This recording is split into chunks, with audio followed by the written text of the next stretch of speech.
guys, bersama saya lagi dalam Alright Nopo Channel. Panas sahabat semua. Ya, apabila berlaku ataupun Datuk Seri Anwar Ibrahim, Perdana Menteri yang ke-10 diberikan soalan panas daripada pelajar tingkatan 6. Namun demikian, Datuk Seri memuji ya keberanian ya pelajar ini ya yang memberikan soalan itu kepada Datuk Seri Anwar Ibrahim. Wow, memang terbaik, memang padu. Beginilah anak-anak muda yang kita mahu, sahabat-sahabat semua, dengan berani memberikan satu soalan buat Perdana Menteri kita hari ini, sehingga Datuk Seri Anwar Ibrahim walaupun tergamang dengan soalan itu, tetapi menjawabnya dengan baik sekali. Jadi mari kita tonton video ini, tapi sebelum itu jangan lupa terus support Alright Nopo Channel dengan cara tekan butang subscribe, like, dan share. Mari kita tonton bersama soalan daripada pelajar tingkatan 6 ini. COVID-19. Pelajar tingkatan 6, teruskan soalan anda di sebelah tengah, saya nampak. Bismillahirrahmanirrahim. Assalamualaikum dan salam Malaysia Madani. Saya ucapkan kepada Datuk Seri Anwar Ibrahim. Saya berasa gembira kerana Datuk sudi meluangkan masa bersama kami para siswazah dan para pelajar pada hari ini. Saya Adriana dari pelajar tingkatan 6 dari Sekolah SMK Tunku Ampuan Dura. Saya ingin bertanya dua soalan kepada Datuk Seri. Sebelum itu, saya mohon maaf soalan saya sedikit lari dari topik perbincangan. Soalan pertama. Soalan saya pertama adalah, adakah Datuk Seri yakin bahawa Malaysia mampu menjadi first world class pada masa hadapan? Dan apakah langkah yang sepatutnya pihak kerajaan dan kami para generasi muda perlu lakukan supaya Malaysia berada selari dengan negara-negara yang maju? Soalan kedua saya adalah, saya pernah terbaca di media online menyatakan bahawa ringgit Malaysia sedikit merosot peratusannya. Dan ini memberi impak kepada kejatuhan nilai ringgit Malaysia. Apakah tindakan pihak kerajaan dalam memulihkan kembali nilai mata wang negara? Terima kasih. Baik, terima kasih. Aduh, terbaik. Wah, saya bangga dengan Adriana ni. Tingkatan 6 pun tanya soalan begitu kemas.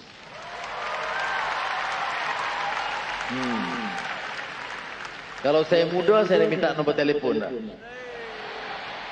Datuk Seri tak dapat bagi kat saya. Okey. Wow je. Azizah selalu tonton ni. Baik. Bagaimana harus kita capai? Ya. Kalau sudah baca Madani, sebenarnya kita letak asas untuk kita tingkat. Ya. Sebab itu kalau tengok dalam saya ada baik, banyak keluarga Malaysia itu satu usaha yang baik kerana dia fikirkan soal perpaduan semua rakyat. Tetapi bedanya Madani apa? Dia bercakap soal ekonomi, cakap soal perpaduan, cakap soal ihsan, cakap soal rahmah, cakap soal amanah. Jadi hal kemanusiaan, mengangkat martabat dan darjat dan harakat bangsa ke mercu yang lebih tinggi. Kalau sudah kata first world, ya dalam satu aspek. Tapi kita nak first world kita lain, kerana kita manusia yang manusiawi, yang karamah insaniah. Jadi tingkat itu, kefahaman kita tu lebih daripada pahaman biasa. Selalu baik. Jadi apa yang kita harus lakukan? Kita mau universiti menjadi pusat kecemerlangan ilmu. Kita mau mahasiswa dapat latihan dengan syakhsiah yang agak berbeza.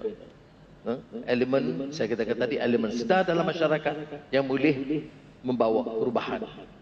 Dan kemudian meneroka gedung-gedung ataupun cabang-cabang ilmu baru. Seperti kita tahu sekarang ini digital technology, AI, Internet of Things itu harus cepat menjangkau.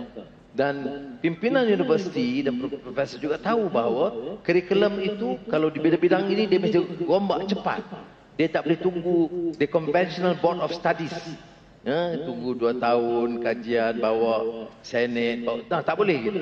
Jadi adalah beberapa bidang mencabar di mana perubahan itu harus cepat dan pantas. Dan saya selepas saya keluar dari Sungai Buloh, istirahat beberapa tahun, saya ke Oxford, St. Anthony's.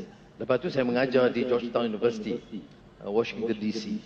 Dan saya lihat memang the dynamism itu dan the speed in education reform itu begitu sekali kerana mereka itu cepat mendepani dan profesor dan itu diberikan banyak agak wewenang untuk menentukan perubahan-perubahan tanpa pendekatan dan saluran biasa. Ini nak menuju kecemerlangan. Ya. Kemudian kita kena cuba dapatkan latihan dengan industri supaya kalau bidang engineering dan teknologi dan IT tidak ada mismatch.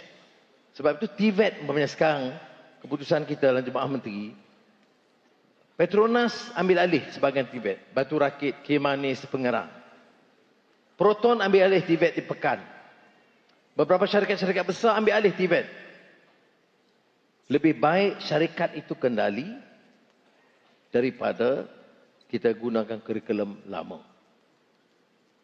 Itu beberapa perubahan yang kita dekati dalam bidang-bidang seperti mana perubatan, kejuruteraan, IT.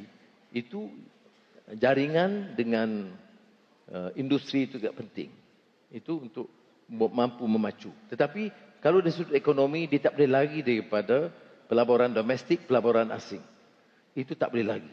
Sebab keupayaan negara dengan kapasiti dalaman untuk mengangkat itu cukup terbatas. Ya. Sebutlah bidang-bidang baru, kita ada masalah. Tetapi kekuatan kita apa? Saya jumpa pelabur-pelabur, semua menyatakan bahawa tenaga mahir dari Malaysia ini memang luar biasa baik mutu dia. Ya. Jurutera, doktor, nurses, itu semua orang bangga dengan keupayaan kita. Yang perlu adalah bagi universiti dan kerajaan menentukan bahawa kapasiti itu terus meningkat supaya dia akan tidak diambil sebagai jurutera biasa. Geely yang buat proton itu, untuk jurutera dia kata Malaysian engineers, Malays or Chinese or Indians or regardless, to him is about the best.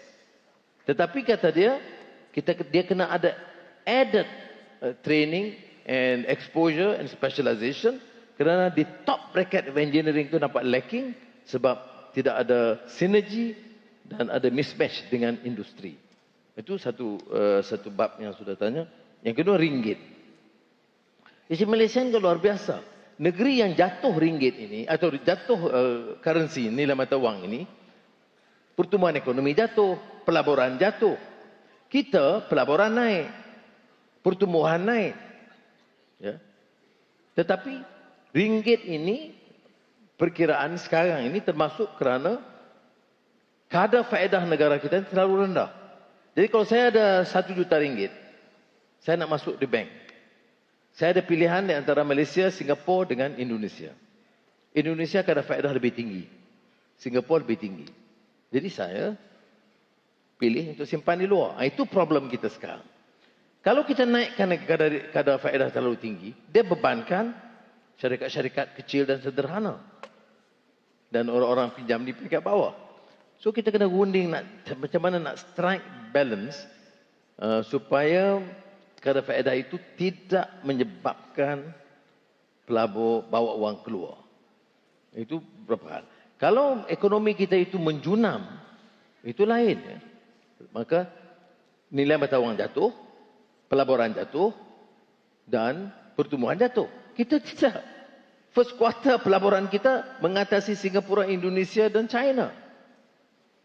Pertumbuhan. Ya. Pelaburan kita itu baik. 71 bilion ringgit untuk 4 bulan pertama. Cuma kita kena cari jalan untuk bawa balik pelaburan dengan beberapa insentif. Saya kata buat financial hub di Johor, salah satunya. Kemudian MM2H, satu, untuk bawa orang boleh bawa masuk wang. Kemudian beberapa kemudahan saya umumkan minggu lalu untuk kos dalam pelaburan saham itu dikurangkan. Dan beberapa langkah lah kita sedang memikirkan, insya-Allah kita boleh atasi. Walaupun saya akui tidak mudah kerana orang ada persepsi sekarang ini macam Anthony Loke dia pergi Hong Kong, kita semua good tapi stable kan, dia kata stable, tapi ada orang kata Ogos ni mungkin akan dijatuhkan. Jadi orang kata tunggulah Ogos dulu sih. Ada baik-baiknya apa? Baiknya orang lebih confident dengan saya daripada mereka. Dia kata kalau Anwar masih lead, kerajaan masih stable, dia lebih confident. Kalau ganti orang lain, dia tarik balik. Ini masalah segi ekonomi. Bukan saya nak kempen untuk kerajaan perpaduan, tapi memang kenyataannya lah. Terbaik, itu dia sahabat-sahabat semua jawapan Datuk Seri Anwar soalan yang dikemukakan oleh pelajar tingkatan 6 ini.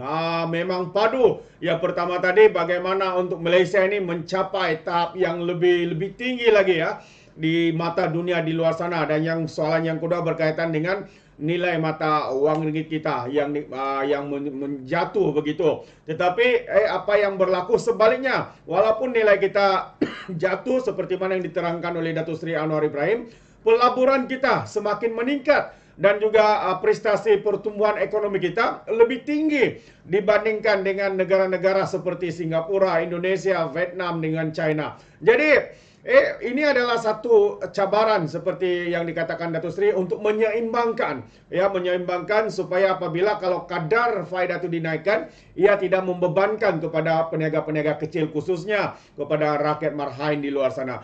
Jadi kita mengharapkan supaya kerajaan dengan kerjasama di antara menteri-menteri kabinet, YB Rafizi Ramli dan mereka-mereka yang terlibat di dalam perkara ini dapat mencari solusi segera untuk menguatkan kembali nilai wang ringgit kita itu dan sekaligus membawa negara kita ke arah yang lebih maju lagi selepas ini di bawah pimpinan Datuk Seri Anwar Ibrahim dalam Kerajaan Perpaduan Malaysia Madani. Jadi terbaik sekali lagi daripada pelajar tingkatan 6 ini yang turut juga dipuji oleh Perdana Menteri kita dan juga jawapan yang diberikan oleh Datuk Seri sangatlah memuaskan. Terbaik sekali lagi, itu dia pandangan saya. Bagaimana pula dengan anda sahabat semua di luar sana? Sekiranya anda mau memberikan sebarang pendapat, komen, anda boleh berikan komen anda dalam ruangan komen. Tapi ingat, komen dengan cara berhemat. Jangan menjadi seperti walan-walantit, lebay-lebay, geng sapu bersih, geng takut Anwar, GTA. Apabila memberikan komen penuh dengan hasutan, penuh dengan kebencian dan juga fitnah-fitnah melampau. Sepertinya mereka tidak punya otak, mungkin karena mereka menggunakan otak di lutut, bukan atas kepala otaknya tuh.